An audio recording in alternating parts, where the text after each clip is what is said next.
Sa pagpapatuloy ng paglalakbay ni Rudess sa ikalawang bahagi ng kwento, nagbubukas ang ikatlong bahagi agad pagkatapos magkasama nina Ares at Rudess sa magdamag. Sa ilalim ng kumot, si Rudess ay kalahating tulog pa rin, nakangiti habang bumubulong sa kanyang mga panaginip. Tahimik siyang tinititigan ni Ares, kontento sa regalo ng kaarawan na ibinigay niya sa kanyang sarili sa edad na 15. Ngunit sa halip na manatili sa kanyang tabi, gumawa siya ng desisyon na lubos na magpapabago sa buhay nilang dalawa. Pinutol niya ang kanyang mahabang buhok at umalis nang hindi nagpapalam. Pagkatapos nito, muling nakipagkita si Ares kay Ghislaine at nagtungo sa lugar ng pagsasanay ng espada. Si Galfarion, isa sa mga dakilang guro sa 7 dakilang puwersa. Sa loob ng dojo, ang mga espadachim na nakasuot ng puting uniforme ay nakaupo sa maayos na hanay. Sa sandaling makita ni Galfarion si Ghislaine, agad niya itong nakilala. Ngunit sa halip na isang emosyonal na muling pagkikita sa pagitan ng guro at estudyante, binati niya ito ng isang malamig na puna, na nagsasabing akala niya ay matagal na itong namatay sa kung saan. Pagkatapos nito, ibinaling ni Galfarion ang kanyang tingin patungo sa pulang buhok na babaeng nakatayo sa tabi nito. Ipinaliwanag ni Ghislaine na dinala niya si Ares dito at nais niyang sanayin ito. Mula pa lamang sa ang ugali ni Ares, halata namang hindi siya ang uri ng estudyante na magalang na yuyuko at mamamanhik para sa pagtuturo. Nagsasalita siya ng matapang, kahit bastos, kay Galfarion, at ang mga disipulo sa paligid nila ay agad na naiinis sa kawalan niya ng paggalang. Ngunit si Galfarion ay hindi gaanong pinapansin ang mga pormalidad. Sa halip ay direkta siyang tinanong si Ares, sino ang gusto niyang pabagsakin. Walang pag-aalinlangang sumagot si Ares, ang pakay niya ay ang Diyos ng Dragon, si Orsted. Agad na nayanig ang buong dojo. Hindi si Orsted ang uri ng kalaban na sinuman, ay kayang haminin ng casual para lang sa kasiyahan. Siya ay isang nakakatakot na nilalang sa gitna ng 7 dakilang kapangyarihan. At siya rin ang dating nagpakita kina Rudess at Ares kung ano ang tunay na kahulugan ng pagkatalo. Maging ang mukha ni Galfarion ay nagiging seryoso. Inamin niya na kumpara kay Orsted, siya ay isa lamang maliit na isda. Gayunpaman, ang mga salita lamang ay walang kabuluhan. Kaya nagpasya si Galfarion na subukan ang lakas ni Ares. Tinawag niya si Gino upang labanan siya. Si Gino ang pinakabatang estudyante sa dojo. Maaaring bata pa siya, ngunit malayo sa pagiging mahina. Dahil doon, ang iba pang, kumpiyansa ang mga alagad na ang bagong dating na babae ay malapit ng matuto ng isang masakit na leksyon. Ngunit ang katotohanan ay hindi ayon sa kanilang inaasahan. Nagsimula ang laban, at halos agad-agad, natapos na ito. Sumugod si Ares nang may di kapani-paniwalang bilis. Ang kanyang atake ay malinis, direkta, at walang awa. Walang magarbo na teknik, walang dramatikong panimula. Walang oras para makapag-react man lang ang kanyang kalaban. Sa isang palitan, si Gino ay napabagsak. Ang buong dojo ay natahimik. Walang sino man ang umasa na matatalo ng bagong dating si Gino ng ganoon kabilis. Pinapanood ni Galfarion ang laban, at sinabing interesante si Ares. Pagkatapos, tinawag niya ang sariling anak, si Nina, upang humarap sa pagkakataong ito. Gusto niyang makita kung paano ginagamit ni Ares ang kanyang espada laban sa isang mas seryosong kalaban. Humakbang si Nina pasulong ng buong konsentrasyon. Malinaw na mas malakas siya kaysa kay Gino. Nagsimula ang laban. Nanatili si Nina. Ang kanyang tindig ay matatag, habang sumugod si Ares na parang isang mabangis na mandaragit. Ngunit halos agad-agad, napaurong si Ares. Kasabay nito, naduraj ang kanyang espada. Gayunpaman, hindi nag-atubili si Ares kahit isang segundo. Sa halip na huminto, sumuntok siya ng diretso sa mukha ni Nina. Ang dapat sana'y labanan ng espada ay biglang naging isang matinding pisikal na sagupaan sa malapitan. Nabigla si Nina. Ibinagsak siya ni Ares, idiniin sa lupa, at patuloy siyang pinagpapalo hanggang sa halos hindi na masundan ni Nina ang mga nangyayari. Kahit pagkatapos niyon, mukha pa ring handang magpatuloy si Ares. Nagmamadaling sumigaw ang mga tao sa paligid nila na tumigil siya. Matapos talunin ang dalawang estudyante ng sunod-sunod, muling pinulot ni Ares ang kanyang espada at malamig na nagtanong kung mahina ba ang lahat ng naririto. Nagprotesta ang ibang estudyante, sinasabing hindi tunay na sining ng paggamit ng espada ang ipinakita ni Ares. Para sa kanila, mas lumaban siya gamit ang instinto, matinding hangarin naman akit, at purong lakas kaysa gamit ang tamang pamamaraan. Ngunit may nakikita si Galfaryo na kakaiba sa kanya, kaya nagpasya siyang siya mismo ang maging susunod niyang kalaban.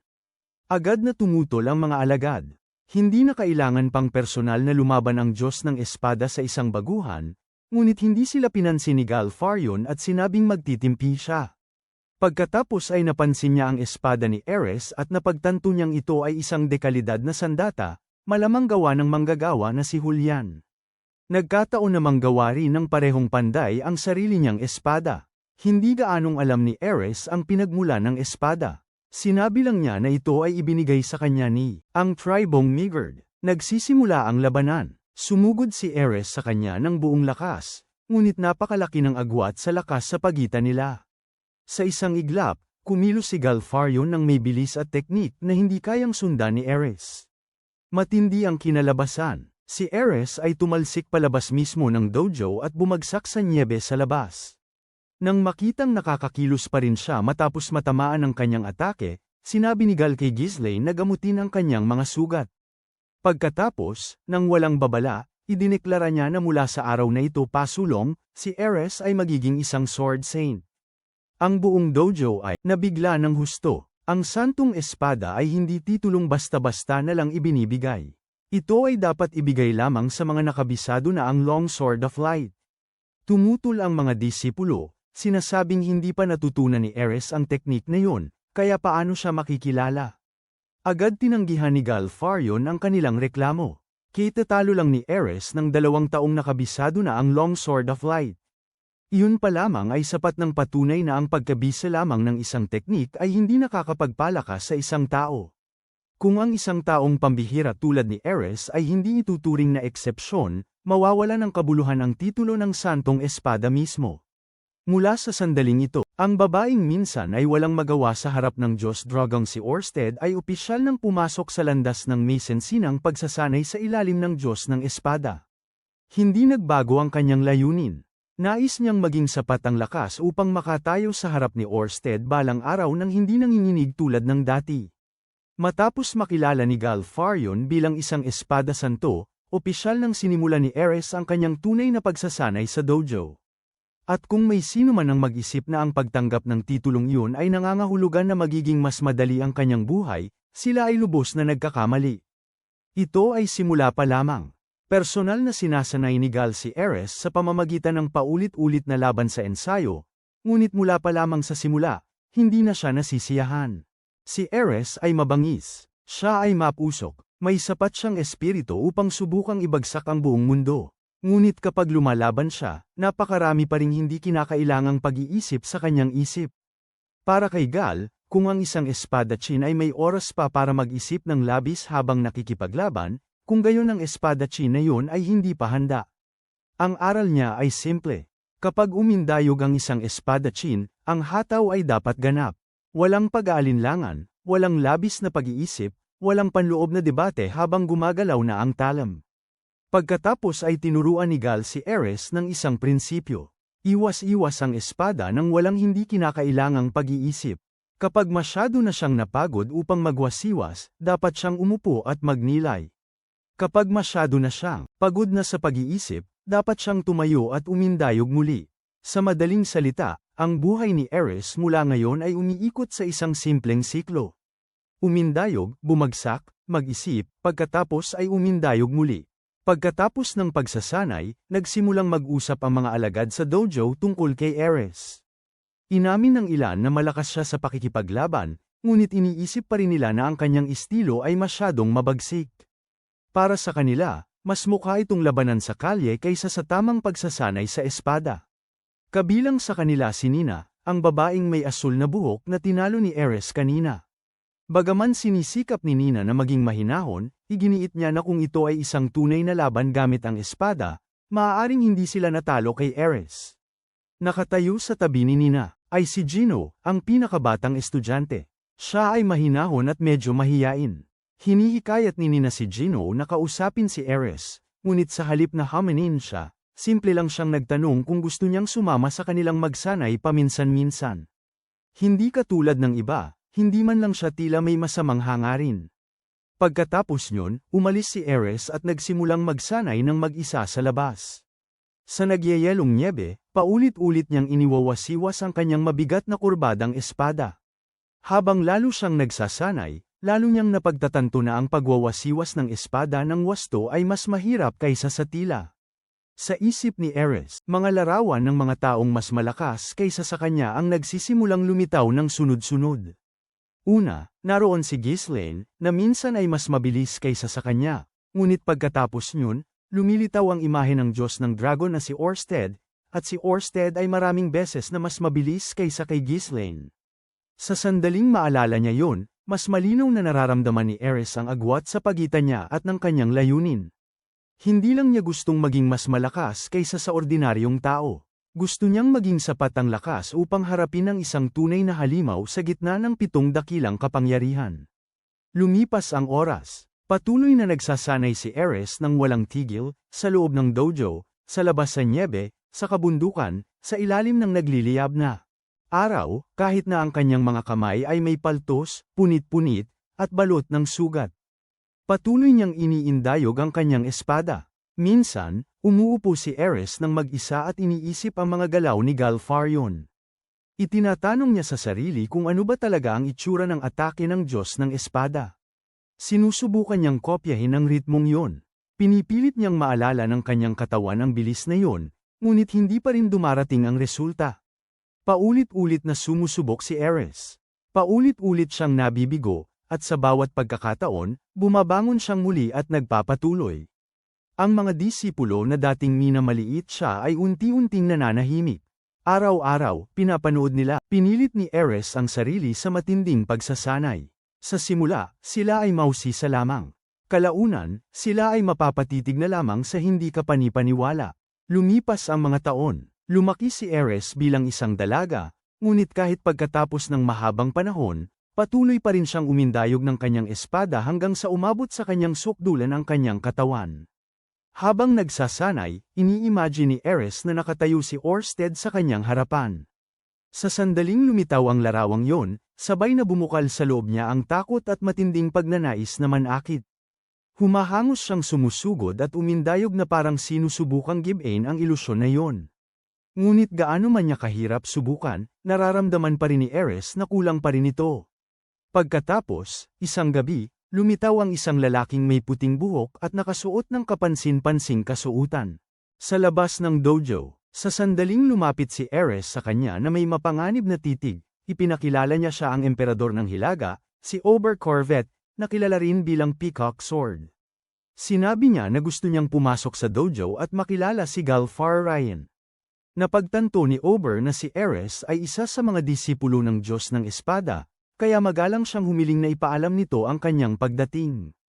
Ngunit masyado nang napiga si Ares dahil sa walang katapusang araw ng pagsasanay. Ang kanyang isip ay pagod, ang kanyang katawan ay masakit, at wala na siyang pasensya upang makinig sa sinasabi ng isang estranghero. Malamig niyang sinabi kay Ober na, napanatili ni Ober ang kanyang magalang na tono, ngunit bago pa siya makapagpaliwanag, hinugot ni Ares ang kanyang espada at sumalakay. Nagsimula ang laban mismo sa harap ng dojo, ngunit hindi tulad ng mga mandirigma ng istilong sword god si Ober na nakaharap na ni Ares noon. Hindi siya lumalaban ng harapan gamit ang purong bilis. Ang kanyang mga galaw ay kakaiba, maliksi, at mahirap basahin. Si Ares ay sumalakay ng buong bagsik, taglay ang ubod ng tinding hangarin niyang magapi ang kalaban. Ngunit patuloy na umiilag si Ober gamit ang mga paikot-ikot na galaw, bigla ang pagbabago ng direksyon, maingat na pagkontrol ng distansya, mga blind spot, at mga panlilinlang na nagtutulak sa kanya sa hindi magandang posisyon. Sa isang pagkakataon, ang talam ni Ober ay lubhang lumapit sa kanyang leeg. Kahit ganoon, inikat ni Ares ang kanyang katawan at sinubukan niyang gumanti.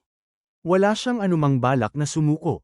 Habang tumatagal ang laban, lalo pang napagtatanto ni Ober na hindi normal ang babae sa kanyang harapan. Hindi lang sa teknika lumalaban si Ares. Lumalaban siya taglay ang likas na ugali ng isang hayop na nasukol at wala nang matatakbuhan. Sa huli, pinawala ni Ober ng balanse si Ares. Bumaon ang kanyang espada sa lupa at bumagsak siya sa nyebe at dumi. Sa sandaling yun, lumitaw si Galfar ayon sa pasukan ng dojo at inutusan silang pareho na huminto. Siya ay mahina kong pinapanood ang laban mula sa simula. Kaagad siyang binati ni Ober at sinabing matagal na nang huli niyang makita ang Sword God. Si Ares, na nakahiga pa rin sa lupa, ay galit na sumigaw dahil nahinto ang laban, ngunit malinaw na umabot na sa hangganan ang kanyang katawan.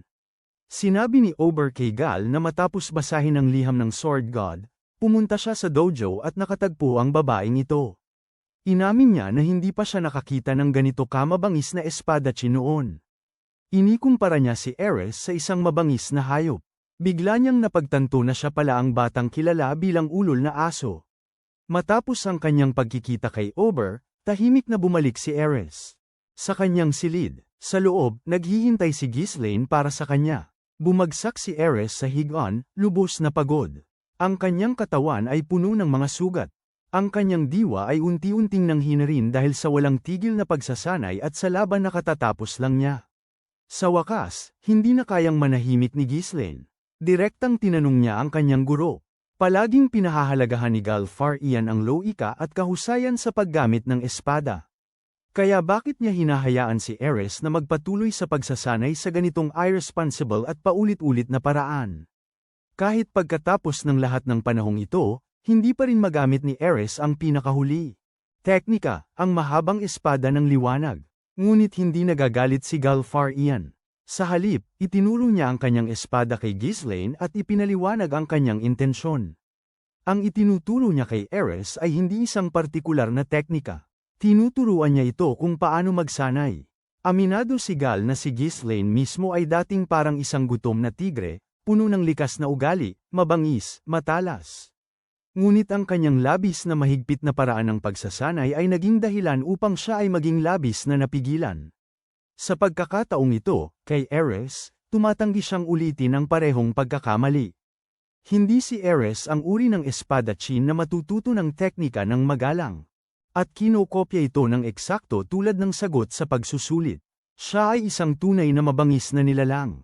Habang lalo siyang pinipilit, mas matindi ang kanyang ganting laban. Habang lalo siyang ibinubuwal, mas lalo siyang gustong bumangon at lumaban muli.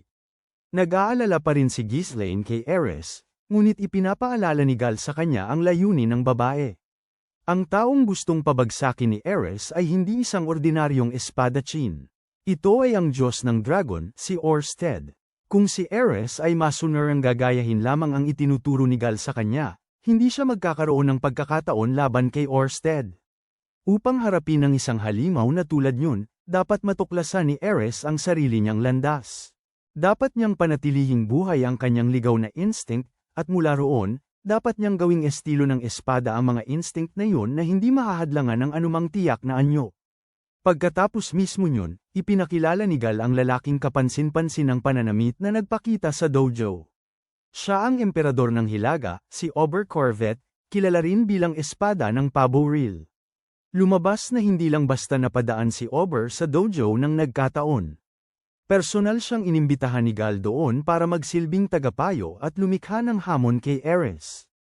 Agad na tumutol si Ghislaine. Ang estilo ng Diyos ng Hilaga ay tanyag sa pagiging mapanlinlang at puno ng panlilinlang. Gumagamit ito ng mga nakatagong armas, blind spot, kakaibang galaw, at di mahuhula ang pag-atake. Ito ay lubos na naiiba sa direktang at harapan na diskarte ni Ares. Ngunit yun mismo ang gusto ni Gal. Ipinaliwanag niya ang isang malupit na katotohanan.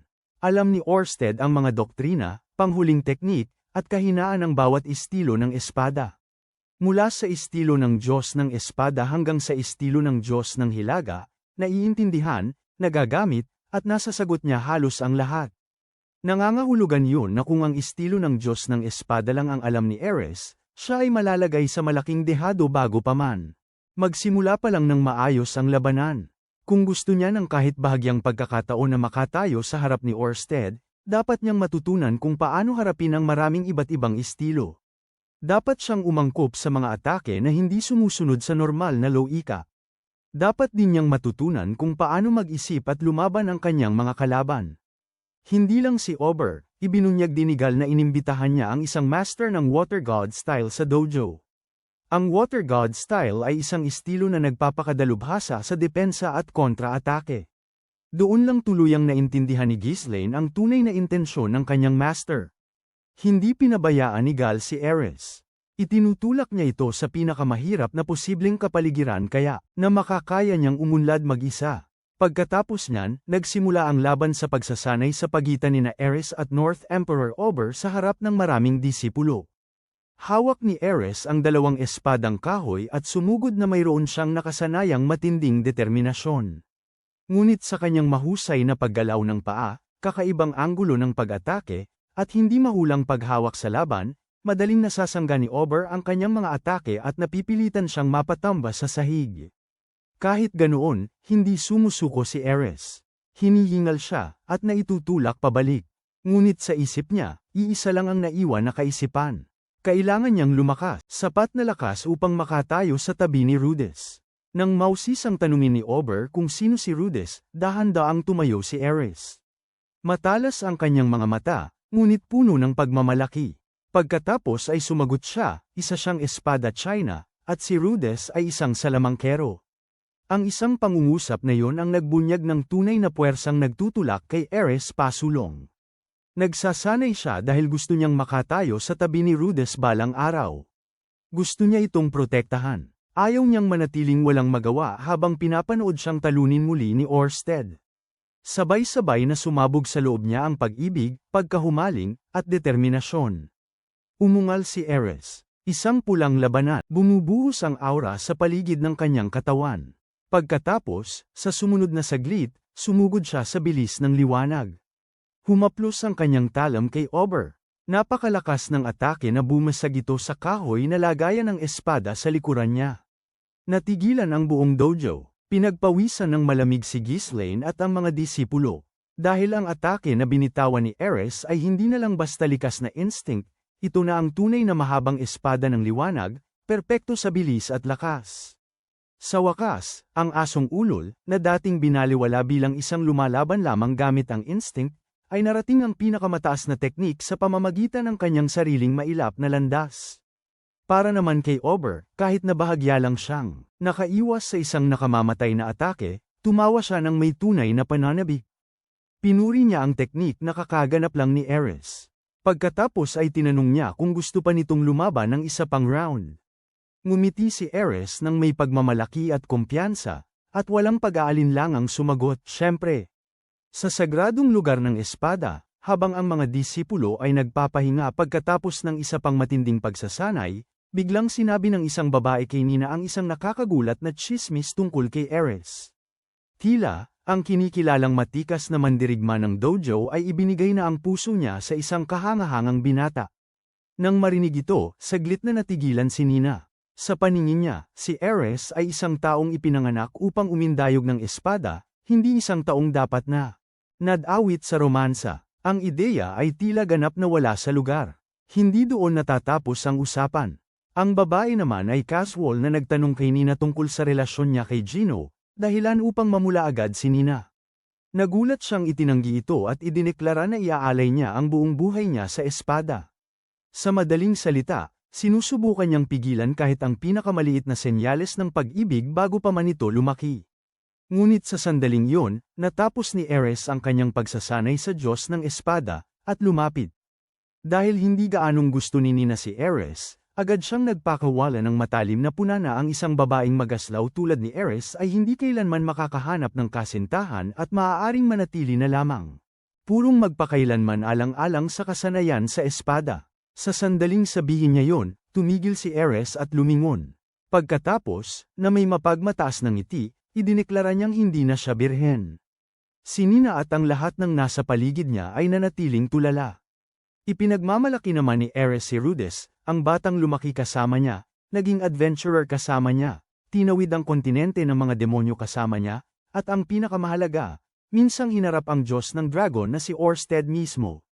Ayaw maniwala ni Nina dito, dahil minsan ang sinabi ng kanyang ama na halos imposibleng tumagos ang battle aura ni Orsted.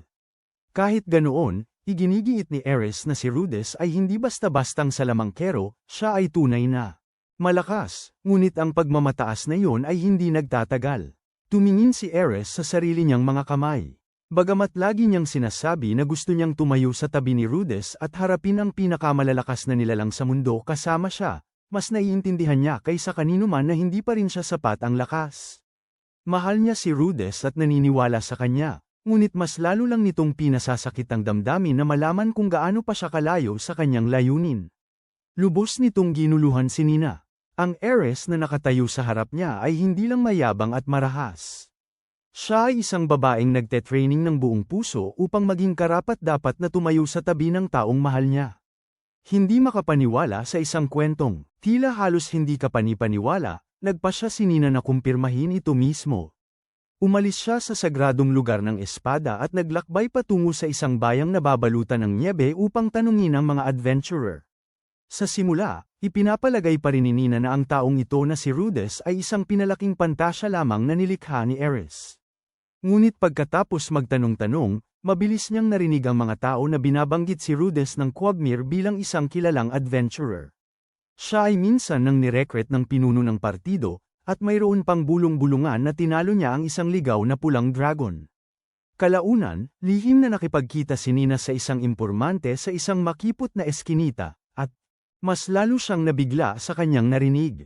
Si Rudess Greyrat ay umabot sa Water Saint Rankan Magic sa edad na 5. Sa edad na 7, naging pribadong guro siya ni Ares Boreas Greyrat sa rehiyon ng Fitoa. Matapos matagal na nawala, kamakailan ay muling lumitaw siya bilang isang sikat na adventurer. Ngayon, siya ay isang espesyal na estudyante sa Renoa University of Magic sa lungsod ng Sharia. Dahil sa impormasyong ito, labis na nainis si Nina kaya nilakbay niya ang Renoa buong gabi. Determinado siyang talunin si Rudess at ibalik siya upang maging kanyang tagapaglingkod para lang galitin si Ares. Nais niya, patunayan na ang kanyang reputasyon ay puro salita lamang. Pagdating niya sa Universidad ng Mahika ng Renoa, mabilis na napagtanto ni Nina na ang lugar ay hindi tulad ng kanyang inakala. Dapat ay isang paaralan ito ng Mahika, ngunit maraming matatangkad at maskuladong mga taong hayop sa paligid, na nagpaparamdam sa campus na napakalayo sa kanyang inaasahan. Habang inoobserbahan ang lugar, napatanaw siya kay Rudess mula sa malayo. Kausap niya ang isang tao, na mukhang nakakagulat na ordinaryo at walang matinding presensyang inakala ni Nina. Sa sandaling yun, isang lalaking taong hayop ang biglang humakbang pasulong at hinamon si Rudess ayon sa ang kaugalian sa pagpapakasal ng kanyang mga tao. Tinanggap ni Rudess ang hamon, at sa sandaling nagsimula ang laban, halos agad itong natapos. Ang malaking mamamayan ng hayop ay mabilis na lumapit, ngunit tinalo siya ni Rudess sa malapitan sa isang iglap, na naiwan siyang nakahandusay sa lupa, at bumubula ang bibig. Si Nina, na nanunood mula sa likod ng pader, ay napanganga. Dapat mahina ang isang salamangkero sa malapitang labanan, ngunit hinarap ni Rudess ang isang malakas na kalaban ng kasing dali ng pagpag ng alikabok sa kanyang manggas. Habang ang mga estudyanteng nakapaligid ay nag-iingay pa rin, na may ilang nagsasabing kailangang pumili si Nina sa dulo kung gusto niyang haminin si Rudess, biglang nagsimulang lumindol ang lupa. Lumilitaw ang immortal na haring demonyo na si Bad Agati, isang higanteng lilang nilalang na may 6 na makapangyarihang braso. Malakas na tumatawa, ipinihayag niya na sinumang gustong labanan si Rudess ay dapat munang dumaan sa kanya. Ang kapaligiran ay agad na nagiging tensyonado. Bumunot ng sandata si Nina at ang iba pang estudyante at sumugod sa labanan. Ngunit di nagtagal, silang lahat ay nakahandusay sa damuhan, lubos na natalo. Pilit na bumangon si Nina sa kabila ng sakit at tumingin sa harapan, kung saan humahakbang si Rudess upang harapin. Diretso kay Bad Agati. Sa sandaling yun, inihaon ni Rudess ang kanyang salamangkang guwantes, naghahanda upang magpakawala ng isang malakas na mahika, habang patuloy na tumatawa ng buong pagmamalaki si Bad Agati at hinahamon siyang umatake. Pagkatapos, isang malawakang pagsabog ang naganap. Alikabok at usok ang bumalat sa buong larangan ng digmaan, tinakpan ng lahat at binuksan ang totoong paghaharap sa pagitan ni Rudess at ng walang kamatayang hari ng demonyo. Matapos ang nakakatakot na pagsabog sa Renoa University of Magic, dahan-daang nawala ang usok, at ang eksena sa harap ni Nina ay nagpatigil sa kanyang kinatatayuan. Ang walang kamatayang hari ng demonyo na si Bad Agati, ang mismong nilalang na madaling napabagsak ang isang grupo ng mga estudyante, ay tumilapo ng diretso sa pader ng akademya dahil sa isa sa mga salamangka ni Rudess. Habang pinapanood ni Nina na kalmadong ibinababa ni Rudess ang kanyang tungkod, halos hindi siya makapaniwala. Ang taong nasa harapan niya ay hindi na lang isang salamangkero na may kahangahangang reputasyon. Siya ay isang tunay na halimaw, nagkukubli bilang isang espesyal na estudyante.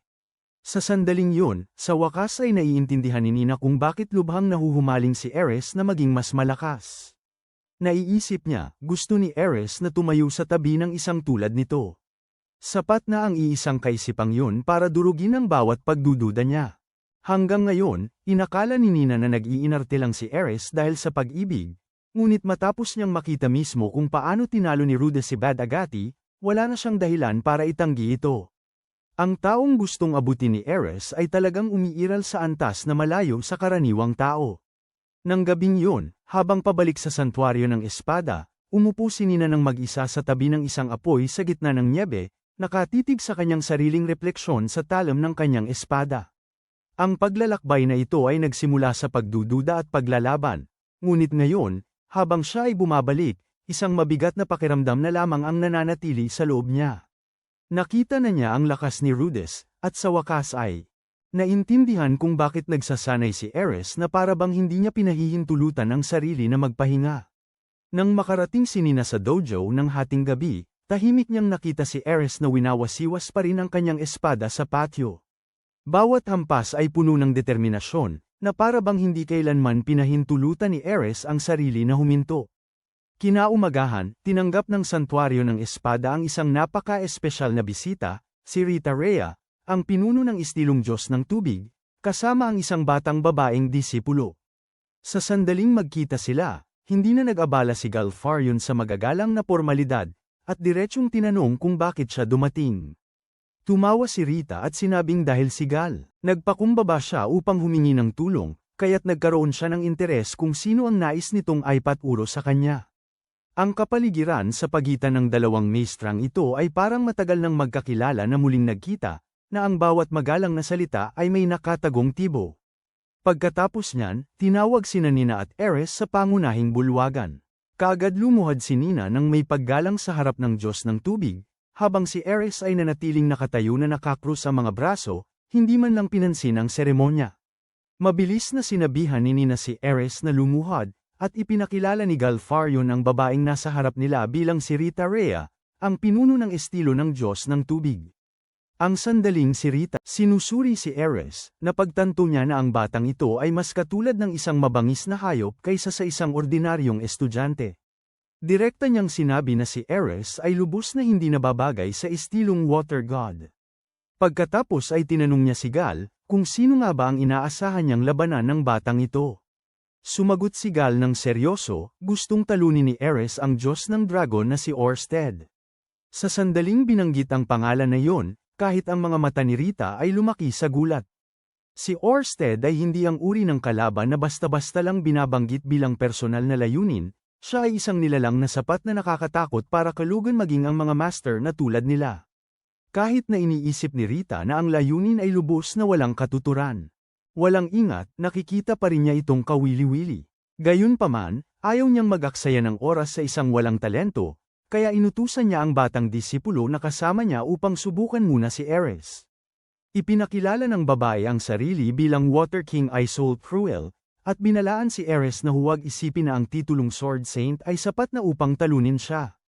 Nagsimula ang laban. Agad na sumugod si Ares ng buong bilis, lumukso sa ere at hamampes pababa na parang upang pabagsakin ang kanyang kalaban sa isang hampas. Ngunit si Isolde ay gumalaw ng magaan, gamit ang depensiba at kontra-atake na estilo ng Water God upang iwasan ang atake. Nawala ng momentum si Ares at direktang bumagsak sa lalagyanan ng mga espada sa likod niya. Ang pagkabagsak na yon ang nagpatulala kay Nina. Isang tulad ni Ares, na palaging nananaig sa kanyang mga kalaban ng may intensyong manakit at bilis, ay napakabilis na napigilan. Ngumiti lang ng mahinahon si Isolde, habang sinabi ni Rita na ang laban ay hindi masyadong kawili-wili, bagaman sapat na ang resulta. Pagkatapos ay humarap siya kay Nina at tinanong kung gusto nitong matuto ng estilo ng Diyos ng Tubig sa ilalim niya. Tumanggi si Nina, dahil gusto pa rin niyang ipagpatuloy ang paglakad sa landas ng estilo ng Diyos ng Espada. Sa huli, nagpasya si Galfarian na tuwing umaga, Ares, Nina, at Isolde ay magpapatuloy sa pag-eensayo kasama ang kani-kanilang mga maestro gaya ng dati. Pagkatapos ng paglubog ng araw, silang tatlo ay mag-eensayo ng magkasama, magbabangga sa isa't isa, at magpapatalasan sa pamamagitan ng kompetisyon. Sa pagtatapos ng araw, pumunta sina Isolde at Nina sa silid ni Ares para mag-usap. Direktang itinuro ni Isolde ang pinakamalaking kahinaan ni Ares. Naglalabas siya ng labis na intensyong manakit. Para sa estilo ng Diyos ng Tubig, ang labis na intensyong manakit ay parang isang libreng gabay na nagpapakita ng direksyon ng paparating na atake. Hanggat kaya nilang maramdaman kung saan nanggagaling ang atake, madali silang makakatugon. Nang marinig ito, si Ares ay tanging ipinatong ang baba sa pagkadismaya. Ang utusan siyang itago ang kanyang handgerang pumatay ay tila ba utusan ang apoy na huwag maging mainit. Sabi ni Isolde na kabaligtaran si Nina. Kapag lumalaban si Nina, halos wala siyang ipinapakitang handgerang pumatay, na nag-iwan kay Nina na nahihiya at nalilito dahil hindi niya maintindihan kung bakit. Gayunpaman, hindi pa rin kumbinsido si Ares. Yumalulong siya na kung iwinawasiwas lang niya ang kanyang espada ng pinakamabilis hanggat maaari, mananalo siya. Kaya hindi na kailangan pang itago ang kanyang handgerang pumatay sa simula pa lang. Ito mismo ang uri ng loika na inaasahan mula sa ulol na aso. Makita ang target, sumugod, at putulin ito. Samantala, lubos na nawawala ng pag-asa si Nina matapos ang lahat ng nangyari. Bumagsak siya sa mesa at nagtataka kung bakit hindi niya matalo ang isang tulad ni Isolde. Ganap na nabuwag ang kanyang kumpiyansa. Ngumiti lang si Isolde at ipinaliwanag na gumamit siya ng maliliit na panlilinlang upang gabayan ang mga galaw ni Nina, kaya ginawa ni Nina ang eksakto niyang gusto. Nagbubukas ito ng bagong direksyon ng pagsasanay, kung saan hindi lang kailangan ni Ares na maging mas malakas, dapat din niyang matutunan kung paano harapin ang mga kalaban na kayang basahin, ilagan, at buwagin ang hangarin niyang pumatay na kanyang sandigan. Bumalik sa silid ng dormitoryo, habang hindi pa naayos ang talakayan tungkol sa balak manakit, biglang tumayo si Ares at may ibinunyag na mahalaga. Noong nakaraan, itinuro sa kanya ni Ruyard na ang mga mata ay maaari ring maging sandata. Kapag ginamit ng tama, kayang day ng isang espadachim ang kalaban, pilitin silang sumugod ng mas maaga o mas huli ayon sa ritmo na nais ng espadachim. Nang marinig ito, agad na naintindihan ni Isolde ang issue. Sa laban nila kanina, sinadya ni Ares na akitin siya gamit ang kanyang mga mata. Hindi lang siya basta-basta sumugod ng walang direksyon, parang isang hayop na walang kontrol. Inamin ni Ares na sinubukan niyang ang gamitin yon. Panlilin lang, ngunit masyadong malakas si Isolde. Ang karanasan sa estilo ng Diyos ng Tubig ay nagpapahirap sa kanya na mahuli. Hindi nagalit si Isolde. Sa halip, masaya niyang pinayuhan si Ares na huminto sa pag-asa sa pamamaraang yun at subukang tumuon sa pagpigil sa kanyang kagustuhang pumatay upang mas mapabuti pa ang sarili. Sumang-ayon si Ares na susubukan niya. Si Nina, na nakatayo malapit, ay nagsimulang makaramdam ng mas malaking kalituhan dahil ang dalawa ay nakahanap na ng direksyon para sa pagpapabuti. Bagamat hindi pa rin niya alam kung ano ang dapat niyang ayusin muna, ngumiti lang si Isolde at sinabi sa kanya na tanungin na lang ang kanyang maestro ng direkta. Kung tutuusin, kung ganoon kadaling matutunan ang paggamit ng espada ng mag-isa, hindi na sana nila kailangang magsanay ng magkakasama. Nang maglaon, habang naglalakad si Nina patungo sa bintana at tumitingin sa paglubog ng araw, biglang napansin ni Ares ang isang balabal na balahibo na nakasabit sa dingding. Mukha itong halos kapareho ng kay Ghislaine. Ipinaliwanag ni Nina na, sa dojo na ito, ang sinumang umabot sa ranggo ng Sword Saint ay binibigyan ng ganoong balabal. Gayunpaman, hindi ito basta-basta ibinibigay bilang regalo. Upang matanggap ito, kailangang labanan at talunin ng espadachim ang halimaw ng mag-isa at gamitin ang balat nito upang gawing balabal, bilang patunay ng kanilang lakas. Sa sandaling si Ares, marinig ito, agad siyang nagtanong kung saan matatagpuan ang halimaw. Itinuro ni Nina ang kagubatan malapit sa talon sa kanluran. Iyon lang ang kailangang marinig ni Ares. Agad niyang hiniling na gabayan siya ni Nina doon. At kaya naman, ang tatlo sa kanila ay sumakay sa kagubatan sa gabi patungo sa isang nagyelong talon na napapalibutan ng makapal na nyebe at matinding ginaw. Binalaan sila ni Nina na ang mga halimaw sa lugar na ito ay parehong marami at mabilis, kaya hindi sila pwedeng maging pabaya. Medyo kinakabahan si Isolde dahil bihira siyang lumaban sa mga halimaw sa kagubatan. Si Ares naman, ay nanatiling kakaibang kalmado. Nakayo siya sa harap ng isang tumpok ng tuyong kahoy at sinasabi na kung sisimulan nila ang apoy, ang mga halimaw ay kusang darating. Pagkatapos, itinaas ni Ares ang magkabilang kamay, bumigkas ng isang spell, at lumikha ng isang bolang apoy upang silaban ang kahoy. Nagulat pareho sina Nina at Isolde dahil ang makita ang isang babaeng eskrimador na may istilong Diyos ng espada na gumagamit ng salamangka ay lubos na hindi inaasahan. Buong pagmamalaki ipinaliwanag ni Ares na itinuro ni Rudess sa kanya ang pagbabasa, pagsusulat, salamangka, at maging ang wika ng Diyos ng demonyo habang sila ay naglalakbay ng magkasama sa buong kontinente ng mga demonyo. Si Ghislaine ay tinuruan din niya. Sa ilang salita lang, nagiging malinaw kung gaano kalalim. Hinubog ni Rudess ang paglalakbay ni Ares. Di nagtagal, nagsisimulang lumitaw ang hangarin na manakit ng mga halimaw. Lumitaw mula sa dilim ang mga lobo ng nyebe na may pulang mata at mahahabang pangil at pinaliligiran ang grupo. Si Ares ang unang sumugod. Sabik, lumundag siya sa hangin at nagpakawala ng malakas na atake, agad na natalo ang unang lobo. Humugat din ni Nina at Isolde ng kanilang mga espada at sumama sa laban. Ang isa ay gumamit ng mabilis na kilos, ang isa naman ay gumamit ng maayos na depensa at kontra-atake, at ang tatlong magkakaibang estilo ay nagsimulang gumalaw ng magkasama sa parehong ritmo. Mabilis na umabot sa kasukdulan ang pangangaso habang dumarami pa ang mas marami pang lobo ang lumilitaw. Ngunit sa halip na mataranta, ang tatlong babae ay nagiging mas organisado habang tumatagal ang kanilang pakikipaglaban. Ngiti ni Isolde habang mahinahon niyang hinaharap ang mga halimaw na sumusugod sa kanya. Tinatalo ni Nina ang kanyang mga target sa mabilis at tumpak na mga hampas, at si Ares ay nananatili kung sino siya, lalong nagiging mas masaya habang mas napapaligiran siya. Sa wakas, lumukso siya mula sa nagyayelong talampas at hamampas ng may napakalaking kapangyarihan, na lumilikha ng pagsabog ng liwanag, nyebe, at basag na yelo na lumipol sa natitirang mga halimaw sa isang kahangahangang hampas.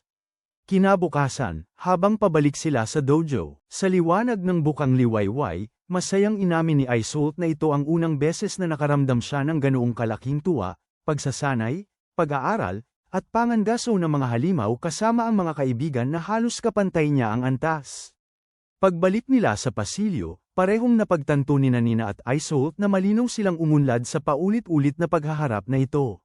Si Ares naman, nanatili sa kanyang nakasanayang estilo at hindi gaanong nagsasalita.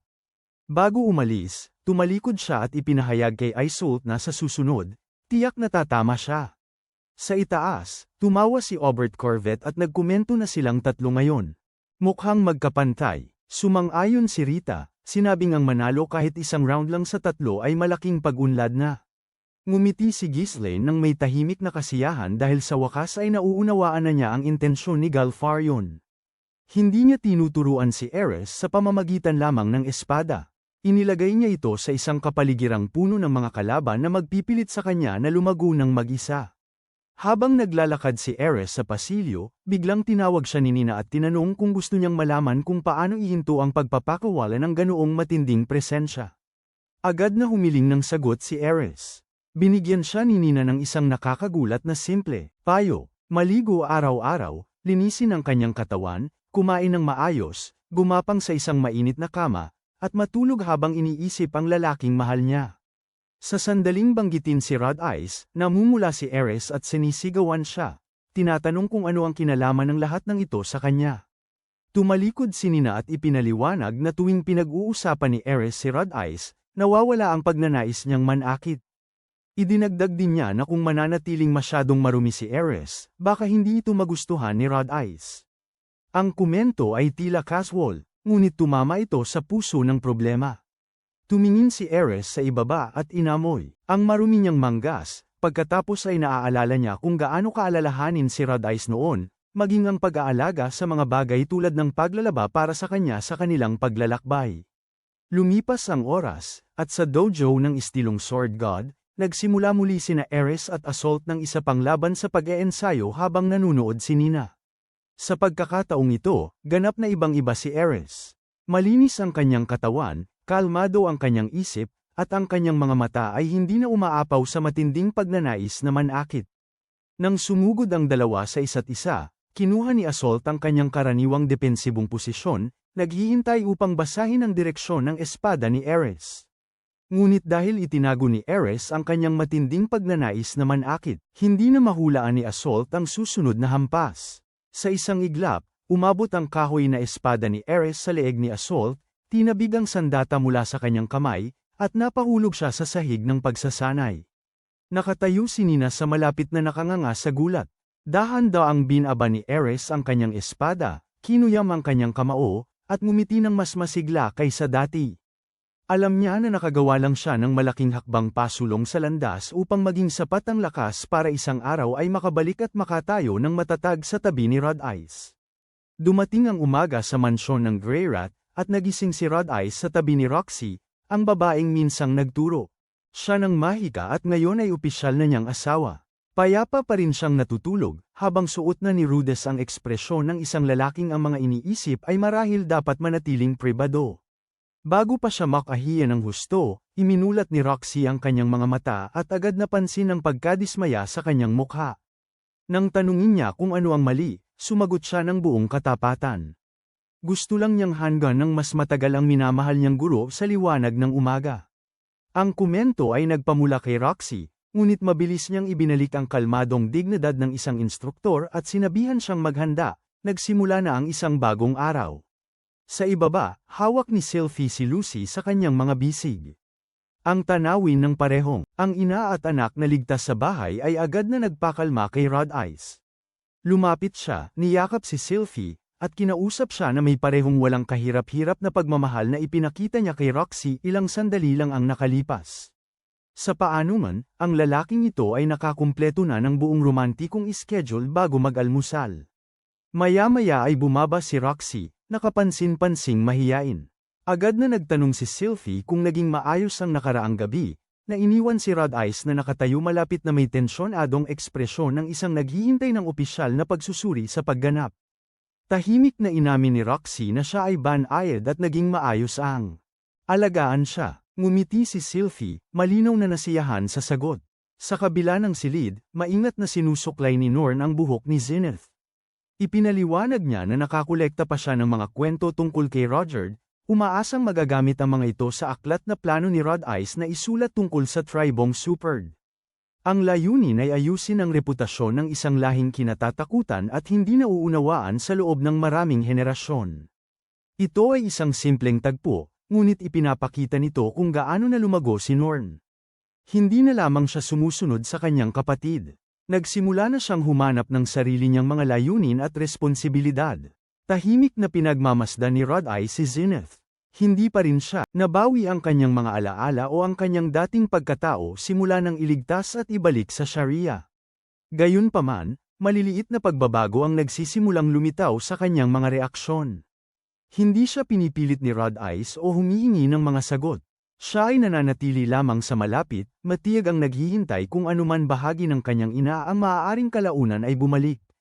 Pagkatapos ay pumasok si Aisha na suot ang uniforme ng katulong niya. Dala ang almusal na may sapat na seremonya upang pagsilbihan ng isang maharlikang pamilya.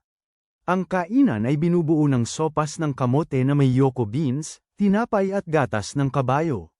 Para kay Rod Ice, gayunpaman, hindi ang pagkain ang mahalagang bahagi. Ang mga taong minsang pinaghiwalay sa buong lahat ay nakaupo na ngayon ng magkasama sa iisang mesa. Matapos ang lahat ng nawala sa kanya, ang karaniwang almusal na ito ay tila isang himala. Pagkatapos ng kainan, patungo si Rod Ice sa Renoa University of Magic kasama sina Sylvie, Roxy at Norn. Pamilyar na daan ito, ngunit iba ang pakiramdam ngayon. Hindi na lamang bilang kanyang guro si Roxy na naglalakad sa tabi niya. Siya ngayon ay opisyal ng miyembro ng kanyang pamilya. Habang naglalakbay, binanggit ni Roxy ang huling beses na ipinakilala siya ni Rod Ice sa universidad. Buong pagmamalaki niyang inilarawan ang talento, karanasan at katayuan nito bilang guro na unang gamabay sa kanya sa mahika. Gayunpaman, nakalimutan niyang banggitin ang isang maliit na detalye. Siya rin ang kanyang asawa. Agad na natanto ni Rod Ice ang kanyang pagkakamali at humingi ng paumanhin. Sa kasamaang palad, ang pinili niyang paraan para itama ito ay malayo sa tama sa gitna ng patio ng paaralan. Niyakap niya sina Sylvie at Roxy at malakas na ipinahayag na mahal niya silang dalawa. Ang mga estudyante sa buong patio ay lumingon para tumitig. Mabilis na kumalat ang mga bulungan at naglakad si Norn ng mabilis hanggat maaari, umaasang walang makakaalam na kamag-anak niya ito. Maaaring layunin ni Rod Ice na linawin ang isang hindi pagkakaunawaan, ngunit mahalagang nagsagawa siya ng isang pampublikong press conference tungkol sa kanyang buhay pag-ibig. Sumunod na sumama si Norn sa kanyang mga kaklase na mainit siyang binati. Mula sa malayo, napagtanto ni na Rod Ice, Sylvie at Roxy na tunay na siyang nakahanap ng lugar sa unibersidad. Dati, inihiwalay ni Norn ang sarili niya at patuloy na ikinukumpara ang kanyang limitadong kakayahan sa pambihirang talento ng kanyang nakatatandang kapatid. Ngayon, mayroon na siyang mga kaibigan, mga layuning pang-akademiko, at isang buhay na pag-aari niya. Ipinagmamalaki ni Rod Ice ang kanyang pag-unlad, bagamat nagbago ang kanyang ekspresyon sa sandaling mapansin niya ang ilang lalaki na nakatayo malapit. Wala siyang problema kay Norn, nakikipagkaibigan. Gayunpaman, ang sinumang binata na umaasang maging higit pa ay maaaring kailangang makaligtas sa isang proseso ng pagpili na mas mahirap kaysa sa entrance exam ng unibersidad. Matapos umalis sa Norn kasama ang kanyang mga kaklase, inihatid ni Rod Ice si Roxy sa opisina ng punong guro. Doon siya ipinagbigay alam na magsisimula na siyang magturo kaagad. Inamin ni Roxy na dati ay kaunti lang ang kanyang interes na maging isang guro. Sa malaking bahagi ng kanyang buhay, pangunahin niyang pinagtuunan ng pansin ang pagkuha ng kaalaman at pagpapabuti ng sariling kakayahan sa mahika. Sa paglipas ng panahon, gayunpaman, nagbago ang kanyang pananaw. Ang paggabay kay Rod Ice ay nakatulong sa kanya upang matuklasan ang kasiyahan sa pagbabahagi ng kaalaman at panunood sa isang estudyanteng lumago ng higit sa inaasahan. Pagkatapos ay bumalik si Rod Ice sa klase, kung saan agad siyang kinutya ni Linnea at Persina. Nakita nila siyang naglalakad sa unibersidad kasama sina Sylvie at Roxy, at ang kanyang dramatikong deklarasyon sa looban ay tila naging balita na sa campus.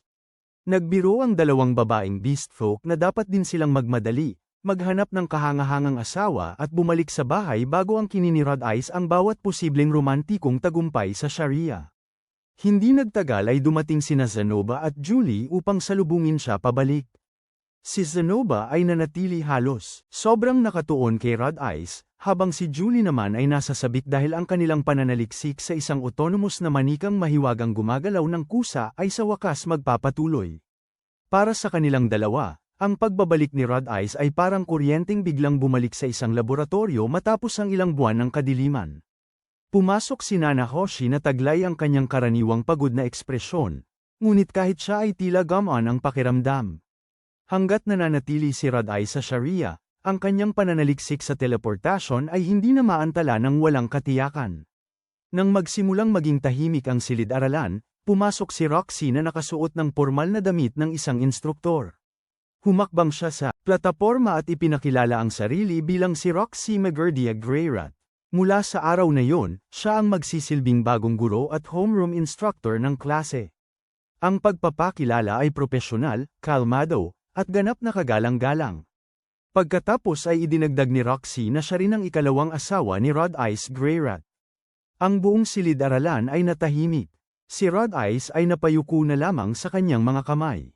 Inanunsyo niya ang relasyon sa looban noong umagang yon, at ngayon, si Roxy na mismo ang nagbigay ng opisyal na kumpirmasyon ng direkta sa klase. Sa puntong ito, wala nang natira sa unibersidad, na hindi nakakaalam tungkol sa sitwasyon ng kanyang pamilya. Habang patuloy ang bulungan ng mga estudyante, lumapit si Cliff kay Rod Ice na may malinaw na hindi masayang ekspresyon. Nagreklamo siya na bumalik si Rod Ice kasama si Ellen Elise nang hindi man lang siya binisita at hindi man lang siya in-inform na may isa pang sumama sa pamilya. Ipinaliwanag ni Rod Ice na sadyang iniiwasan niya si Cliff dahil sa pananampalataya nito. Bilang isang tapat na tagasunod ng relihiyong Miles, lubos na naniniwala si Cliff sa kasal sa pagitan ng isang lalaki at isang babae. Inakala ni Rod Ice na kokondenahin niya ang desisyon na pakasalan si Roxy. Ngunit sinabi ni Cliff na hindi ang relihiyon ang pangunahing issue. Ang nakakadismaya sa kanya ay minsan ang ipinangako ni Rod Ice na si Sylvie lamang ang mamahalin. Ngunit bumalik mula sa kanyang paglalakbay kasama ang isa pang asawa. Higit sa lahat, pinapaalalahanan siya ni Cliff na isaalang-alang kung paano naaapektuhan ng sitwasyon si Norn. Regular na bumibisita si Norn sa simbahan. Matapos ang pagkamatay ni Paul, itinuring niya si Rod Ice bilang ang huling matatag na figura sa kanyang pamilya. Araw-araw siyang nanalangin para sa kanyang ama at kapatid na makabalik ng buhay. Hinangaan din niya ang payapang tahanan na nilikha ni Rod Ice kasama si Sylvie at umasa na balang araw ay makapagpatayuin siya ng katulad nito. Nang bumalik si Rod Ice na may pangalawang asawa, ang imaheng kanyang pinagkakatiwalaan ay biglang nayanig. Ang kanyang galit ay hindi lamang tungkol sa moralidad, ito ay nagmula sa kalungkutan, pagkalito, at pakiramdam ng pagtataksil. Binalaan ni Cliff si Rod Ice na nawalan na ng ama si Norn, habang nananatili namang hindi makipag-usap ng normal si Zenith. Kahit sa isang bahay na puno ng tao, maaari pa ring maramdaman ni Norn na lubos siyang nag-iisa. Kung ipagpapalagay ng lahat na kalaunan ay gagaling siya ng walang suporta, maaaring lumalim lamang ang kalungkutang iyon. Mas matindi ang epekto ng mga salita kaysa sa anumang akusasyon tungkol sa relihiyon. Naniniwala si Rod Ice na ang pagdadala sa lahat pauwi ay automatikong lilikha ng masayang pamilya. Pinilit siya ni Cliff na maunawaan na ang muling pagsasama ay simula pa lamang. Pamumuhay, magkasama, ang pagkakaintindihan, at ang maayos na pag-aalaga sa bawat isa ang tunay na hamon. Habang nagiging lalong tensyonado ang usapan, sumingit si Zenobia upang pakalmeyin sila. Sa huli, ibinaba ni Cliff ang kanyang boses at napansin niya na kulang ang kaliwang kamay ni Rod Ice. Nang malaman niya na lumaban si Rod Ice sa isang Hydra na kayang labanan ng mahika, ang kanyang pagkadismaya ay mabilis na naging gulat at simpatiya. Para sa isang salamangkero, ang pagharap sa kalaban na kayang tanggalin ang epekto ng mga spell ay halos ang pinakamasamang posibleng sitwasyon. Nakaraos si Rod Ice, ngunit binayaran niya ang tagumpay na iyon ng kanyang kamay. Sa sandaling yon, inilabas ni Zenobia at Cliff ang isang bagay na inihanda nila ng maaga. Ito ay isang espesyal na gauntlet na may mahika, na binuo sa loob ng 6 na buwang pananaliksik para sa proyektong Autonomous Doll. Hindi nila maibabalik ang orihinal na kamay na nawala kay Rod Ice, ngunit naniniwala silang mabibigyan nila siya ng isang bagay na sapat na malapit upang matulungan siyang mabuhay at makipaglaban muli. Ang Regalong ito ay kumakatawan sa buwan-buwang pagsisikap, ngunit pakiramdam din nila ay ang kanilang pagkakaibigan ay nagbago tungo sa isang pisikal na bagay. Inutusan ni Zenobia si Rod Ice na isuot ang gauntlet at bumigkas ng isang orasayon na nananawagan sa lupa upang maging kanyang braso. Sa sandaling magpadala si Rod Ice ng mana dito, kumalat ang nagliliwanag na mga linya. Sa ibabaw, ang artipisyal na kamay ay nagsisimulang tumugon direkta sa kanyang pag-iisip. Isa-isa, gumagalaw ang mga daliri. Isinara ni Rod Ice ang kamay, ibinuksan itong muli, at maingat na hinawakan ng isang bagay sa malapit. Sa kanyang pagkamangha, ang mga dulo ng daliri ay nakakaramdam pa ng pagkakadikit. Ilang segundo, wala siyang sinabi. Isang bagay na inakala niyang wala na magpakailanman ay nagbalik sa ibang anyo, ibinalik sa kanya ang bahagi ng ordinaryong buhay na nawala sa kanya. Natural lang, nagpa siya ang grupo na subukan ang lakas nito. Binuhat nila ang isang target, sa labas, at dinampot ni Rod Ice ang isang maliit na bato gamit ang kanyang bagong kamay. Ang orihinal na plano ay upang suriin lamang ang katatagan at kontrol nito. Gayunpaman, sa sandaling ibinato niya ang bato, ang pagsubok ay naging mas kapansin-pansin kaysa sa inaasahan ng sinuman. Bumulusok ang bato sa hangin sa napakabilis na bilis. Isang malakas na puwersang alon ang kumalat sa kalangitan at hinati ang isang bahagi ng ulap. Nakatingin ang lahat ng tahimik. Ang kagamitan na idinisenyo upang tulungan si Rod Ice sa pang-araw-araw na buhay ay nagpakita lamang ng sarili bilang isang napakalakas na sandata. Masayang ipinaliwanag ni Zenobia na ang artipisyal na kamay ay maaaring magpalakas ng pisikal na lakas. Ayon sa dami ng manang ibinibigay, kapag mas maraming enerhiya ang ibinubuhos ni Rod Ice dito, mas lumalakas ang puwersa nito. Dahil mayroong malaking reserba ng mana si Rod Ice, walang nakakaalam kung nasaan ang tunay na limitasyon. Nang tanungin kung ano ang ipapangalan sa imbensyon, pinagsama ni Rod Ice ang mga pangalan ni Zenobia at Cliff. Tinawag niya itong Zereth Prosthetic Hand, unang prototipo. Ang pangalan ay bilang pagpupugay sa 2 taong lumikha nito at nagmamarka ng simula ng isang ganap na bagong estilo ng pakikipaglaban para kay Rod Ice. Sa pag-uwi ni Rod Ice, papalubog na ang araw. Tumakbo si Aisha sa gate upang salubungin siya at lumundag sa kanyang mga bisig. Malugod niyang sinalubong siya sa labis na tinig ng katulong, pinapatawa siya bago natural na bumalik ang usapan sa mainit na kaguluhan ng buhay pamilya. Si Aisha ay mapaglaro, si Norn ay seryoso, at minsan mahirap. Si Sylvie ay mahinhin, si Roxy ay madaling mahiya. Si Zenith ay nananatiling tahimik. Magkasama, bumubuo sila ng tahanan na pinagsumikapan ng husto ni Rod Ice upang marating. Sa loob ng mansyon, buong pagmamalaki niyang ipinapakita ang kanyang bagong kamay kina Sylvie at Roxy.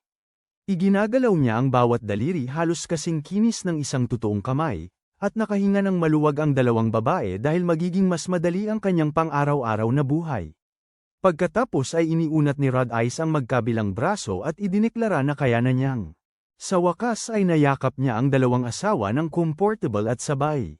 Si Norn, na nakaupo malapit at abala sa pagsusulat ng libro tungkol kay Ruherd, ay agad siyang sinabihan na magpakita ng kahit kaunting pagpipigil. Sapat na ang nasaksihan niyang pagpapakita ng pagmamahalan sa publiko sa isang araw. Sa hapunan, nagtitipon ng buong pamilya sa paligid ng mesa sa ilalim ng mainit na liwanag ng mga kandila. Tahimik na pinagmasdan ni Rod Ice ang bawat mukha. Nakaupo si Sylvie sa tabi ni Lucy. Si Roxy ay may sariling pwesto na sa tahanan. Patuloy sa pagsusulat si Norn, pinamamahalaan ni Aisha ang tahanan. Maaaring hindi na si Zenith ang babaeng dati, ngunit naroon pa rin siya. Ang mga alaala ng mahabang paglalakbay ay nagsisimulang bumalik sa kanya. Ang kalamidad ng pagkakalipat sa Fitoa. Ang pakikibaka para mabuhay sa kontinente ng mga demonyo. Ang kanyang mga paglalakbay kasama sina Ares at Ruherd. Ang kanyang pagkatalo kay Orsted. Ang masakit na paghihiwalay nila ni Ares. Ang kanyang muling pagkikita kay Sylvie sa universidad. Ang kanilang kasal. Ang pagsilang ni Lucy. Ang ekspedisyon upang iligtas si Zenith. Ang muling paghahanap kay Roxy sa labirinto. At sa huli, ang pagkamatay ni Paul. Bawat sandali ng kaligayahan ay may kaakibat na kapalit. Ang artipisyal na kamay sa kanyang braso ay patunay na hindi kailanman ibinigay sa kanya ng libre ang kapayapaan. Gayunpaman, tumatanggi si Rod Ice na hayaang hilahin siya ng nakaraan patungo sa kawalan ng pag-asa. Sa halip, tiningnan niya ang mga taong manatili. Nagpasya siyang pahalagahan ang mga ordinaryong araw na ito. Mas bibigyan niya ng pansin si Norn, mas gugugulin ang oras kay Zenith, suportahan sina Sylvie at Roxy, at protektahan ang pamilyang sa wakas ay nabuo niya. Nang gabing yun, nang tumahimik na ang mansyon, nagdala si Rod Ice ng kandila pababa sa silong.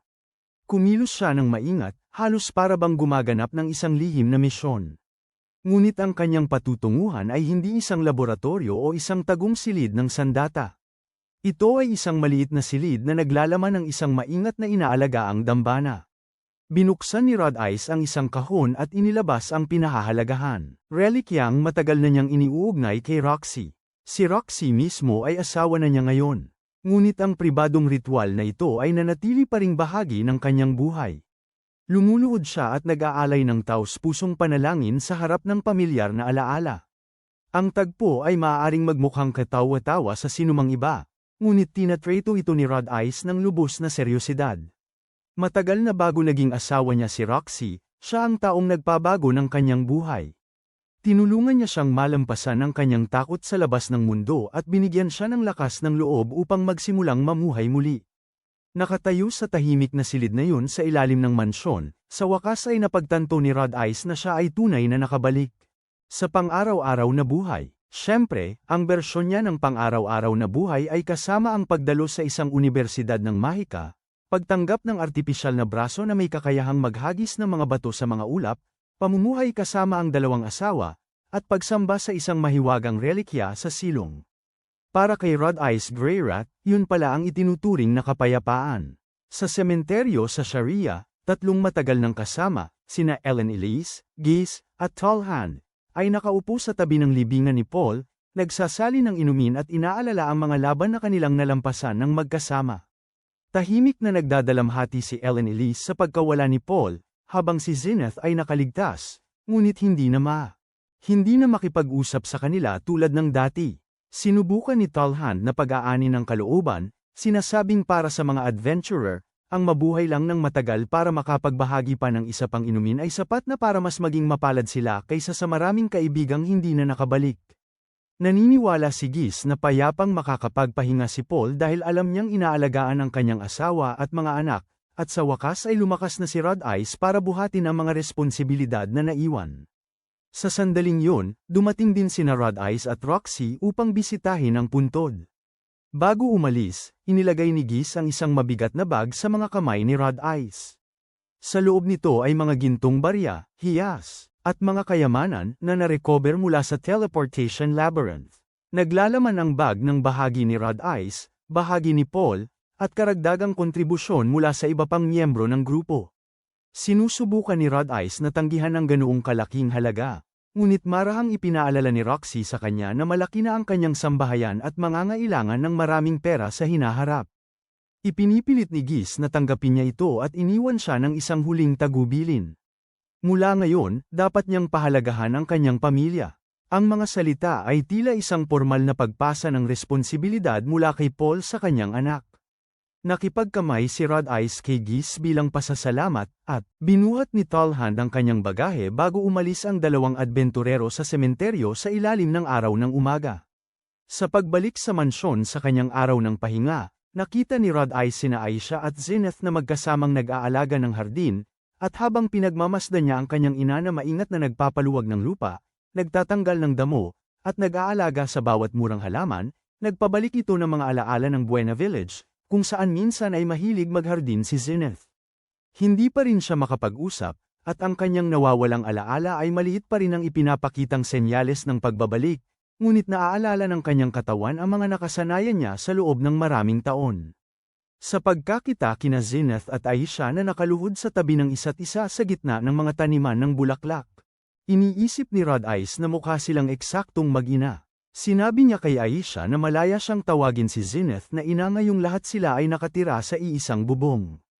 Umiling si Aisha. Inutusan siya ni Lilia na tawagin si Zenith na ginang Zenith, at para kay Lilia, ang hangganan sa pagitan ng utusan at amo ay nananatiling isang bagay na hindi basta-basta mabubura.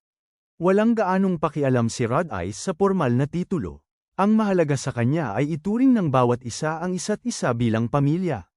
Sumagot si Aisha nang may mapaglarong ngiti at hiniling sa kanya na bisitahin ang kanyang silid mamaya dahil mayroon siyang napaka-espesyal na ipapakita sa kanya. Bago siyasatin ang mahiwagang natuklasan ni Aisha, naglaan ng ilang oras si Rod Ice sa panunood kay Lucy. Naupo siya sa tabi ng kuna, gumawa ng nakakatawang mukha, at ginaya pa ang baka sa pagtatangkang aliwin ang kanyang anak. Pinagmasdan lang ni Lucy ang kanyang ama na may seryosong ekspresyon. Na nakamasid sa malapit, malumanay na ipinaliwanag ni Lilia na si Paul ay minsan ding nahirapan ng kasing desperado upang mapatawa ang sanggol na si Rod Ice. Ang paghahambing ay nagpatahimik kay Rod Ice. Matapos ibalik si Lucy kay Lilia, binisita niya ang kwarto ni Aisha at nagulat nang matuklasan ang isang nakapantong halaman na gumagalaw mag-isa. Umiikot ito patungo sa sinumang pumapasok sa silid at ang mga dahon nito ay nakabuka tulad ng isang maliit na bibig na humihinga. Agad itong kinilala ni Rod Ice bilang isang trend, isang halimaw na uri ng halaman. Paliwanag ni Aisha na balak niya itong iulat noon pa, ngunit laging abala ang kanyang kapatid, kaya naghintay siya hanggang sa araw ng pahinga nito. Ang halaman ay mukhang ganap na ordinaryo nang una niya itong iuwi at nagsimula lang gumalaw matapos itong alagaan ng regular. Pagkatapos ay inamin niya na paminsan-minsan niya itong dinidiligan gamit ang pinaglabang tubig sa paliligo. Hinala ni Rod Ice na ang bakas ng pawis o mana mula kina Aisha at Sylvie ang maaaring sanhi ng mutasayon. Gayunpaman, ang matatandang Trent ay maaaring umatake sa mga tao at minsan ay nagkakaroon ng nakalalasong bahagi. Para sa kaligtasan ng sambahayan, nagpasya si Rod Ice na dapat wasakin ang nilalang habang ito ay maliit pa. Agad na ipinwesto ni Aisha ang sarili sa pagitan niya at ng halaman. Giit niya na hindi pa ito nakapanakit kaninuman, maayos ang pag-uugali, at maaaring sanayin. Upang patunayan ang kanyang punto, inutusan niya ang Trent na iabot ang kamay nito. Masuner ang iniunat ng halaman ang isang maliit na sanga patungo sa kanya. Pinapatunayan ng reaksyon nito na naiintindihan nito ang mga utos at nakabuo na ng ugnayan kay Aisha. Nanatiling hindi kumbinsido si Rod Ice. Ang pagiging hindi mapanganib ngayon ay hindi garantiya na ito ay manatiling hindi nakakapinsala pagkatapos lumaki. Kapag hindi gumana ang pagmamakaawa, inilabas ni Aisha ang kanyang huling sandata. Nagbanta siya na sasabihin kina Sylvie at Roxy ang tungkol sa tagong silid sa silong kung saan nagtayo si Rod Ice ng isang pribadong dambana at nagtago ng mga mahalagang bagay na konektado kay Roxy. Agad na natarante si Rod Ice. Idinagdag ni Aisha na maaaring may ilang kawili-wiling tanong si Roxy kapag nalaman niya kung gaano kapursigido at marahil kakatwa ang tunay niyang asawa. Mabilis na tinakpan ni Rod Ice ang bibig ng kanyang kapatid at iginiit na siya ay sinusubukan lamang na protektahan siya. Sa mismong sandaling yon, lumitaw si Roxy sa pintuan. Agad na pinalitan ni Rod Ice ang paksa at nagtanong kung may panganib na dala ang isang batang friend. Batay sa kanyang karanasan sa Midgard Village, ipinaliwanag ni Roxy na ang mga ligaw na trend ay talagang halimaw, ngunit ang mga maingat na inalagaan mula pa sa pagkabata ay maaaring malapit sa tao. Ang mga taga-Midgard ay inaalagaan pa nga sila sa bukirin upang itaboy ang mga ibon. Higit sa lahat, napakabata pa ng individual na ito upang maging mapanganib. Naalala ang mapayapang mga trend na nakita niya sa sariling bayan ni Roxy. Sa huli, pinayagan na ni Rod Ice si Aisha na panatilihin ito. Nauunawaan na talagang nag-aalala ang kapatid niya para sa kanya. Ibinulong ni Aisha na mananatiling ligtas ang sikreto ng basement nito at pagkatapos ay masayang niyakap si Roxy. Si Roxy, na lubos na walang kam-alay-malay sa mapanganib na impormasyong itinatago, nagtatanong kung ano ang pinag-uusapan ng magkapatid. Kalaunan ay inirecord ni Rod Ice na nakakuha ang pamilya ng isang trend bilang alaga at pinangalanan nitong Beat. Patuloy na sinusuri ni Rod Ice at Cliff ang mga hydroscale geese na nakuha mula sa labyrinth. Kinumpirma nila na ang materyal ay kilala bilang isang batong sumisipsip ng mahika. Maaari nitong neutralisahin ang mga salamangka, sirain ang mga hadlang, at gibain ang mga bagay na gawa sa mana. Ipinaliliwanag ng pagtuklas kung paano paulit-ulit na pinawi ng Hydra ang mga salamangkang atake ng grupo sa kanilang labanan. Itinuturing ni Cliff na lubhang nakakabahalang ang materyal, habang agad namang pinag-iisipan ni Rod Ice kung paano ito magagamit bilang kagamitang pananggalang. Sa simula, naisip niya na walang dahilan para magmadali dahil walang agarang panganib na nagbabanta sa sambahayan. Pagkatapos, nagbago ang kanyang isip. Ang gulo ay maaaring lumitaw ng walang babala, at pagkatapos ng pagkamatay ni Paul, ayaw nang ipagsapalaran ni Rod Ice na mawalan pa ng isa pang miyembro ng kanyang pamilya dahil hindi siya nakapaghanda ng maaga. Sa silid ng pananaliksik, ipinresinta ni Zenova at Julie ang mga resulta ng pagbaklas sa automatikong manika. Sa sentro nito, nakahiga ang isang malaking mahiwagang core. Noong una, inakala ng lahat na ito ay inukit mula sa isang napakalaking kristal, ngunit ipinapakita ng masusing pagsisiyasat na ito ay binuo mula sa maraming maliliit na bato ng salamangka. Masalimuot na mga bilog ng salamangka ang nakaukit sa ibabaw ng bawat piraso. Ang istruktura ay maaaring ganap na magpabago sa kasalukuyang pag-unawa sa mga kagamitang mahiwaga. Maraming maliliit na bato ay tila maaaring gumana bilang isang makapangyarihang pangunahing bahagi kung konektado ng may sapat na katumpakan. Pagkatapos ay ipinahayag ni Julie ang isang personal na proyekto, isang modelo ng kalbong mandirigma na may dalang sibat na eksaktong kamukha ni Ruhar. Buong pagmamalaking pinuri ni Zenova ang kanyang estudyante, at sa kabila ng kanyang halatang pagkiling, iginiit na ang eskultura ay maihahambing sa sariling gawa ni Rod Ice. Sumang-ayon si Rod Ice na ito ang pinakamahusay na likha na nagawa ni Julie sa ngayon. Sinabihan niya ito na huwag magmadali at magtuon sa patuloy na pagpapabuti. Ang pag-unlad ni Julie ay naglalapit din sa kanilang plano na pagbutihin ang reputasyon ng lahing Sop-Aired ng isang hakbang palapit sa tagumpay. Inanyayahan ni Rod Ice sina Zenova at si Julie para maghapunan upang makilala nila si Lucy. Masigla ang silid kainan ng gabing iyon, at agad na naging sentro ng atensyon ng sanggol, na halos bawat isa ay gustong makahawak sa kanya. Kinabukasan, sinukol ni Rod Ice si Roxy sa isang masikip na pasilyo ng akademya, hinawakan ang manggas nito at paulit-ulit na pinakiusapan siyang pumayag kahit minsan lang. Ipinipilit niya na makikinabang silang dalawa. Maaaring hindi kaaya-aya o nakakapagod sa simula, ngunit magiging lubhang kapaki-pakinabang ito sa hinaharap. Tumanggi na si Roxy, ngunit patuloy pa rin sa pagmamakaawa si Rod Ice. Sa bawat estudyanteng dumadaan, ang usapan ay lubhang kaina-hinala. May nagulat kalaunan sa administrasyon na si Rod Ice ay agresibong nanliligalig sa isang mas batang babaeng estudyante. Mabilis na dumating sina Luke at Sylvie, handang-handa na harapin ang asawang sanhi ng gulo ni Sylvie. Tapos napagtanto nila na ang di umano'y estudyante ay si Roxy pala. Pinawala ni Luke ang mga tao at iniwan si Sylvie upang asikasuhin ang usaping pampamilya. Nagulat si Rod Ice na may nagkamali sa kanyang asawa bilang isang estudyante. Ngunit ang kabataan ng itsura ni Roxy ay nagpapaliwanag sa di pagkakaintindihan, lalo na dahil kakaunti ang nakakaalam na sumali siya kamakailan sa akademya bilang isang instruktor. Nang makaalis na ang lahat, seryosong pinaalalahanan ni Sylvie, Rod Ice na ang kasal ay hindi nagbibigay sa kanya ng pahintulot na patuloy na pilitin ang isang tao matapos siyang tumanggi.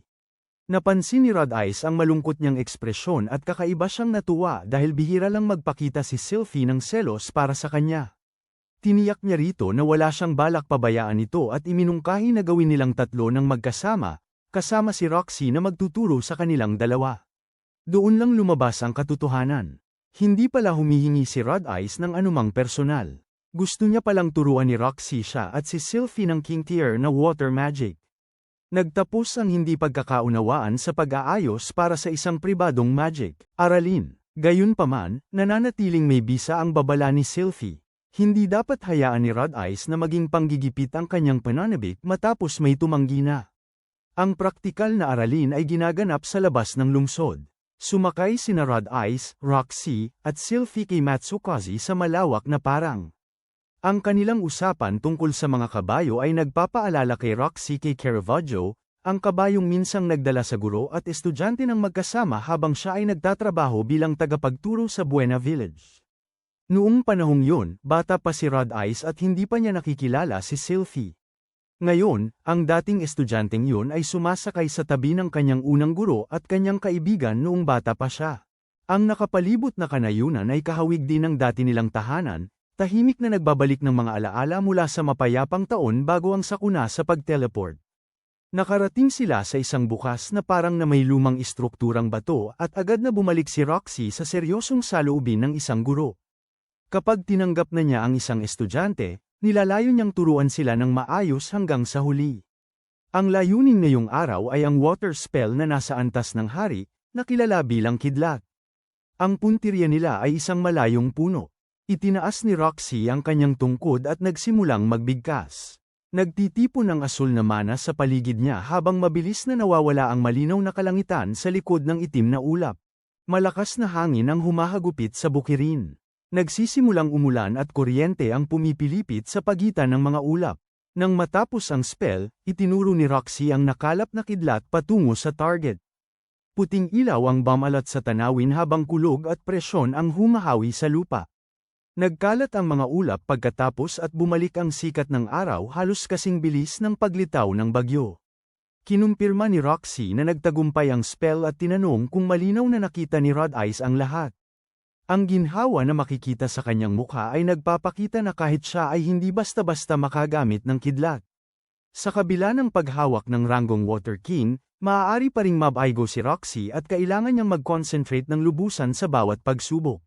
Kinuha ni Rod Ice ang tungkod at kaagad na sinubukang ulitin ang salamangka. Hindi siya nagsagawa ng anumang pansamantalang pagsasanay at lubos na umasa sa kanyang nasaksihan. Muling nagtipon ang madidilim na ulap. Binalot ng hangin at ulan ang lugar, pinilit sina Roxy at Sylvie na magkadikit na tumayo laban sa bagyo. Dahan-daang namuo ang enerhiyang elektrikal sa isang napakaliwanag na masa. Sa wakas, ang kidlat sa loob ng mga ulap ay pinagsama-sama upang maging isang napakalaking haligi na tumama sa lupa, nag-iwan ng mga hukay at sunog na marka sa buong lugar ng tama. Matagumpay na nagpakawala ng kidlat si Rod Ice sa una niyang pagtatangka. Tahimik na pinagmamasdan ni Roxy ang estudyanteng dati niyang inakay papalabas ng tarangkahan ng sarili nitong tahanan. Nagsimulang magpateka ng luha sa kanyang mga mata nang kumpirmahin niyang opisyal na itong naging isang Water King. Ang kanyang pagmamalaki ay sinamahan ng kaunting pagkadismaya. Si Roxy ay maaari pa ring pamaalya minsan sa bawat 5 pagtatangka, samantalang si Rod Ice ay natutunan ang salamangka matapos lang siyang panuorin na gawin ito ng 1 beses. Ang pakiramdam ay hindi sama ng loob. Ito ay ang komplikadong emosyon ng isang guro na labis ang kagalakan sa tagumpay ng kanyang estudyante habang natatanto na nalampasan na ng talento nito ang sa kanya. Sa kanilang pag-uwi sa ilalim ng kalangitan ng gabi, inamin ni Roxy na ang kasalukuyan niyang buhay ay tila isang panaginip minsan. Sa loob lamang ng kalahating taon, nakatakas siya mula sa labirin, pinakasalan ang taong mahal niya, naging guro sa akademya, at sumama sa isang malaki at mapagmalasakit na pamilya. Napakabilis ng lahat ng nangyari kaya minsan ay sandali siyang nagtaka kung nakakulong pa rin siya sa ilalim ng labirin, nakakaranas ng isang huling masayang ilusyon bago mamatay. Hindi naman talaga naniniwala si Roxy na peke ang mundo sa paligid niya. Ito ay simpleng ang tanging paraan niya upang ilarawan kung gaano ito kahirap paniwalaan. Na ang malayong pag-asa ay biglang maging katotohanan. Sa kabila ng kanyang kaligayahan, nakakaramdam pa rin siya ng pagkakasala sa pagpasok sa kasal ni Rod Ice at Sylvie. Mula sa pananaw ni Sylvie, nag-aalala si Roxy na baka siya ang tingnan bilang babaeng nanggulo sa isang payapang pamilya. Agad na tinanggihan ni Sylvie ang ideya. Tunay siyang masaya na naging malapit kay Roxy at umamin pa na kung ang dalawa ay napilitang direktang magpaligsahan para sa pagmamahal ni Rod Ice, maaaring hindi siya ang nanalo. Naniniwala si Sylvie na sadyang mapalad lang siya na muling makasama si Rod Ice at suportahan ito sa isa sa mga pinakamadilim na yugto ng buhay nito. Habang nakikinig sa dalawang babae na nagpapaliit ng sarili nilang kahalagahan, napagtanto ni Rod Ice na siya ang tunay na pinagpala. Si Roxy ang unang nagdala sa kanya sa labas ng bahay na nagpigil sa kanyang pagkabata at tumulong sa kanya na malampasan ang kanyang takot sa labas ng mundo. Ang pagtanggap at kabaitan ni Sylvie ang pundasyon na nagpapahintulot sa kanilang kasalukuyang pamilya na mamuhay ng payapa. Kung wala ang isa man sa kanila, hindi kailanman magkakaroon si Rod Ice ng tahanan na ngayon ay determinado siyang protektahan. Naiintindihan din niya na ang pagsasabing pahahalagahan niya sila ay hindi sapat. Ang isang pangako ay may halaga lamang kapag napatunayan sa pamamagitan ng gawa. Sa ilalim ng liwanag ng gabi na kumakalat sa mga bukirin, tahimik na nanunumpa si Rod Ice na poprotektahan sina Roxy, Sylvie at bawat miyembro ng kanyang pamilya.